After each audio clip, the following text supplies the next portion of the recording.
Okay, so this thingy just popped up saying that there was something wrong with my microphone. So I had to go to my controls and kind of, nah, in there. But, really? Could you not do that for like 2 seconds, please? Come on, come on, come on. Camera. Ooh. Hello, hello. Okay, there we go. Hi. So, I,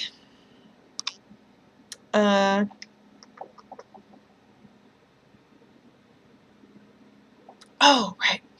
So, I took my own advice for once in my life, and I ended up making a list of things that I believe spiritually, and then I made a separate list about things that I want and need um, that aren't so spiritual. It's just more emotional.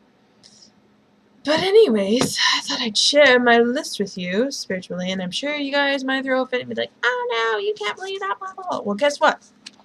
I don't give a shit about what you think. I just want to share with you how I feel, because I don't have any friends around here, and I get kind of lonely, and this seems to be the only way to communicate with people. So, I made this pretty card the other day. And so, I'm going to share it. Just to get some clarity. It kind of helps more when I read it out loud to other people instead of just reading it internally. And there's a poem. Okay, blah, blah, blah. Okay, so I'm going to read it from my fancy schmancy special little notebook that I got so cheaply. Camera, I'm going to fucking murder you. Stop. Stop.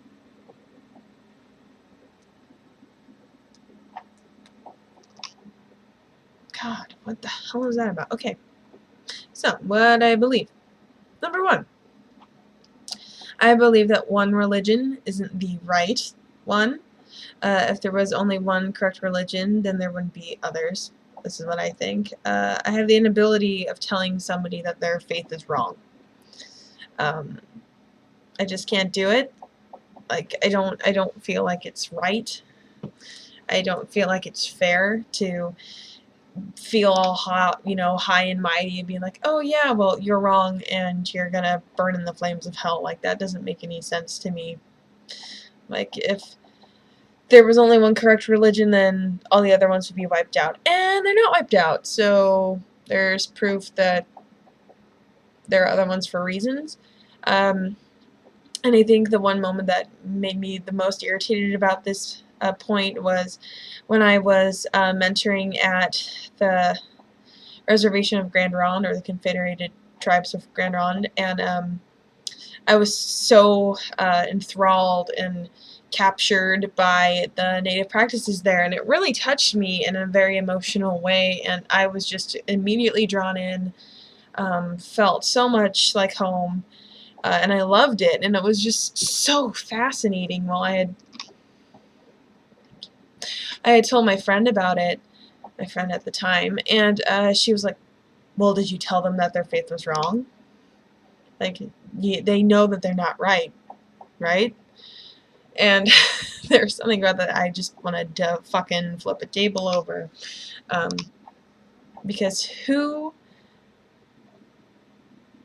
how do you think you have the right to tell somebody that, oh, by the way, your faith is wrong and you're all stupid? Like, that's ridiculous. So number two, I believe that women are equal to men, if not more equal. I say that in parentheses. This whole patriarchal faith thing is bogus, I think. I don't like the whole women not getting the same pay as men.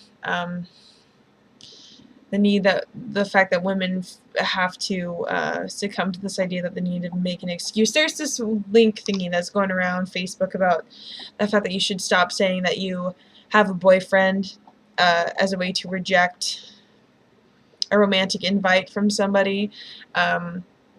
That saying I'm not interested is enough. It should be enough. And the fact that we feel like we have to add on to that is bullshit.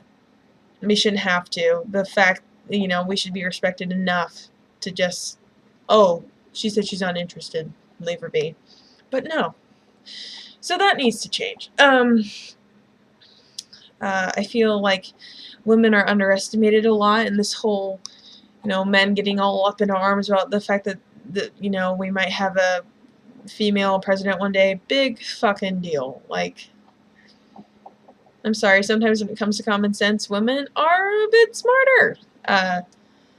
Especially when it comes to asking for directions. Yeah. So then, and along with that, I said that we are created at the same time as part of each other, so we should be equal.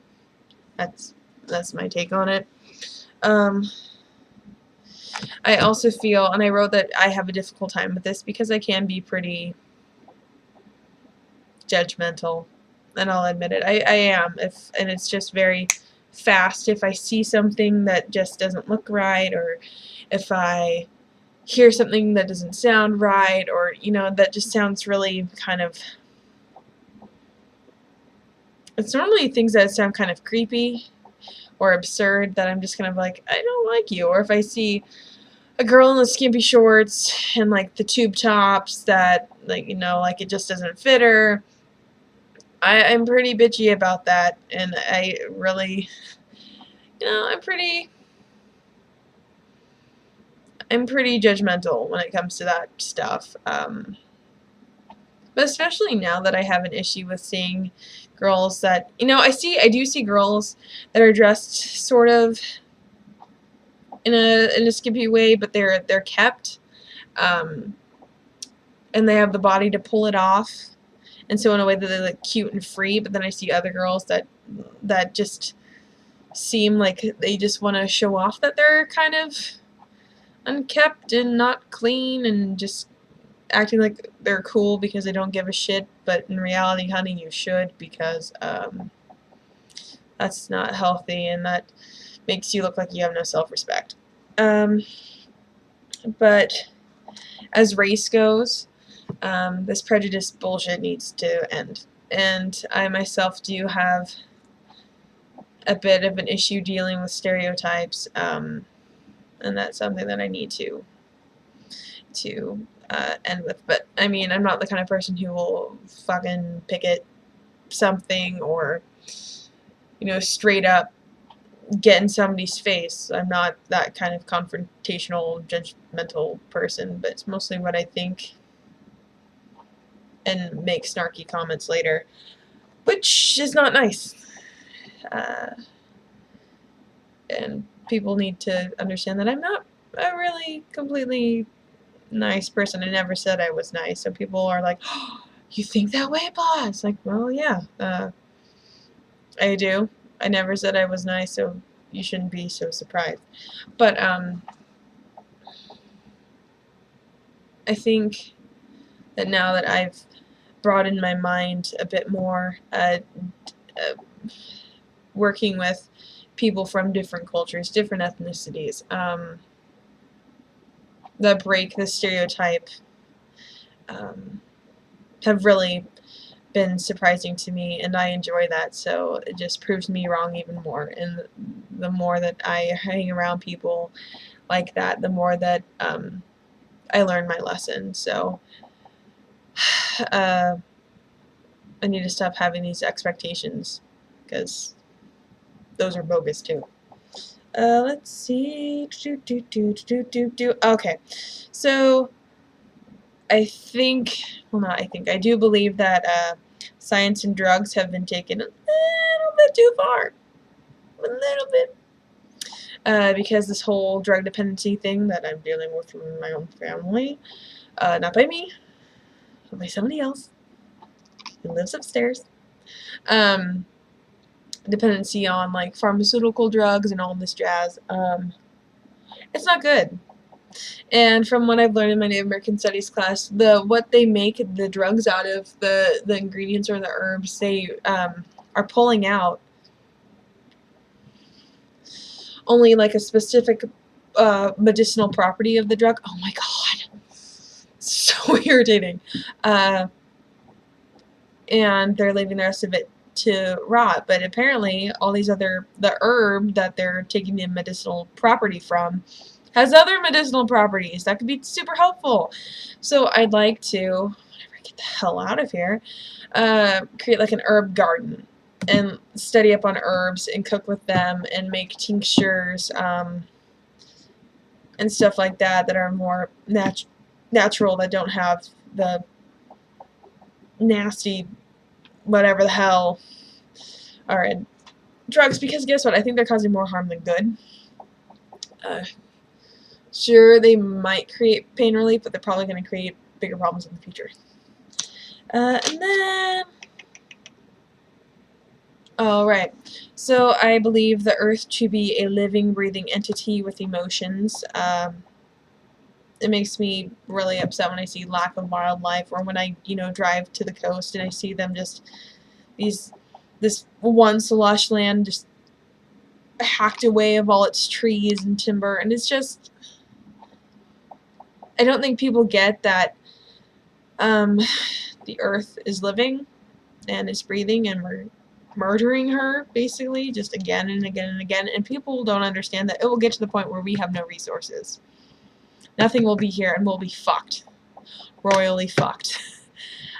So we need to take care of her and start replanting things, recycling things, reusing things, because we might think that we're full of infinite resources and that we're going to live on forever and we're going to prosper forever. Well, we won't if there's no trees that will help us breathe. I also believe that the earth has spirits in it, that it has some sort of magical property all of its own, that it has its own, mysterious, mystical life about it that I've never been able to understand, but I don't even know if I want to, because that might make me lose what I feel.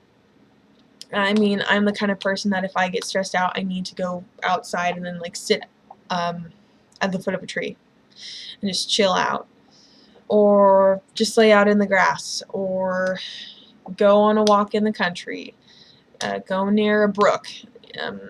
I mean, I was nature girl for a long time, but it sucks now that I don't feel like I have time to just go around and enjoy nature, and that really, I think that might actually add to the reason why I'm so stressed out. I really need to just have time to just walk around and enjoy, just get away from the busyness and the hustle bustle of the city and just enjoy feeling the earth breathe. Now this is going to be a very controversial one, but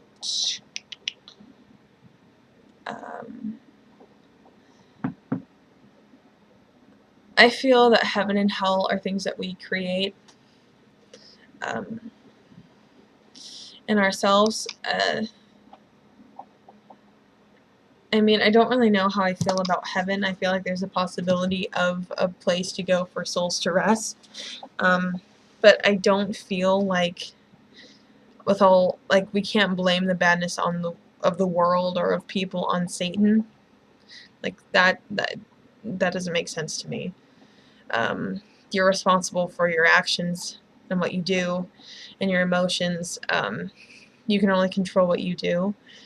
And so I kind of feel like if somebody's doing something crappy, you can't be like, oh, well, Satan's making them do it. It's like, no, they're doing it themselves. So in that way, they're creating their own demons. They're creating their own evil beastie. Yeah, I mean, and then for me, I feel like this is kind of a Baha'i thought that heaven is more of a place that you go when you're more content. You're closer to God or goddess or whatever, that you're closer to this creative being, this creator, and then hell is where you are when you're separated, where there is no connection, which kind of makes sense to me. I mean, because you're depriving your soul of a relationship with said creator, and I do believe in a creator. I just don't know which one yet. I also, I'm not sure how I feel about reincarnation. I feel like it's a possibility. I'm not entirely dismissing it because nobody can completely understand God or know God. So, I mean, if God wants to recycle your soul, then why not? If he wants to, then that's him. You know, he's a, or she, it's the big person upstairs, the big entity upstairs. And, I mean, why not? If there is a need for it, then I can't be the person to say that it can't happen. I feel like it's a total possibility. Anything with a creator is a total possibility, I feel. And I kind of have a rough time dismissing it also because I'm pretty sure that my great-grandma is still around and comes back to check on my grandpa in the form of farm animals. That's a very, very interesting story that if you're really interested in it, I could tell you in person. Maybe. My friends should already know the story, but maybe they don't. But anyways, I kind of have a rough time kicking that to the curb because I kind of am pretty sure that's her. Anyways, I also don't feel like we should leave it up to the government to fix the world. I think it starts with us. And the choices that we make from day to day, because, and I'm the kind of person that I don't feel like the government will ever truly be able to fix everything. And I know people are like, well, you have to like the government, blah, blah, blah. Well, I don't. I'm not a huge fan of America anyways, and I'm more, I don't even know, well, I know what wing I'm not.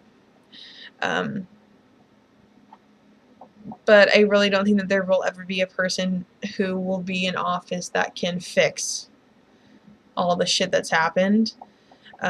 That the world's just going to pot, or America's going to pot. So, so I feel like the only way for things to actually get fixed or to actually make the world or America somewhat, to make America somewhat not so crappy, is what we do with each other, how we treat each other, what we create, for sure. I'm a big advocate for creating things and making things, especially artistic things. Yeah, making things more sustainable. So that's my list of spiritual beliefs. And I still have no idea where I'm going to go with that, but at least I have it somewhat down, the basis of what I think. And I know this sounds really stupid, but I'm the kind of person who, and I had just written this in an email to my best friend yesterday, that I'm the kind of person who, if I'm already on the outside, as it were, and I mean, I'm weird. I embrace the weird. That's fine, but I don't like to embrace loneliness, and so I feel, because I'm already so lonely anyways, but I don't, I want to, I feel like if I don't find a faith that I'm entirely bound by, like agree with 100%, then I'm just going to be another step towards complete isolation. Like, And I know people are like, oh yeah, well you can mix faiths and blah blah blah, but to me that kind of makes me feel like I'm so wish-washy that I can't make up my mind. So it kind of also makes me feel like, well, what would the creator think if I can't make up my mind about what I believe or what I think of he, she, it? So that's really frustrating. Because I don't know. I really don't. But I'm getting there. It's gonna take a while, but I think every day, the more I reflect on it every day, the closer I'll be to kind of figuring out what I need to look into. But anyways, that's my update. And oh yeah, happy Mother's Day to all the women who actually act like mothers and don't take the act of giving birth for granted. To all the women who aren't my mother, who are just like my friends' moms that have taken me into their family, make me feel like family. People who don't, the women that don't judge me, who are proud of what I do and who I am, those are who real mothers are. And the world needs more of these women. But anyways, I've said my piece, so catch you on the flip side.